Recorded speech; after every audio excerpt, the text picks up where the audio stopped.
Good morning, church. Today we're on Psalm 15, and in the second half of verse 1, it asks this question: Who shall dwell on your holy hill? In other words, the psalmist is asking, who can come into the presence of God? As we look through the qualifications in verse 2 through 5 and honestly assess our own lives, we see that we fall short of these qualifications. And this reminds us that we can never achieve acceptance with God on our own. This reminds us that we must abandon our righteousness. We cannot rely on our self-righteousness, but instead we trust in the righteousness of Christ. Jesus not only died in our place, he also lived a perfect life of obedience in our place.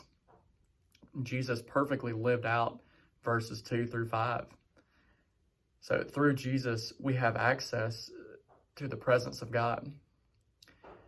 Now, remember that God's grace through Jesus not only says that we are forgiven and no longer condemned by God, it also gives us power to begin to live out what we see in verse 2 through 5.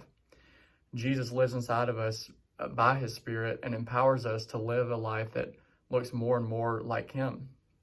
Let me close with this quote: "Grace is not permission to sin, it is the power to overcome sin." I hope you enjoy Psalm 15 today.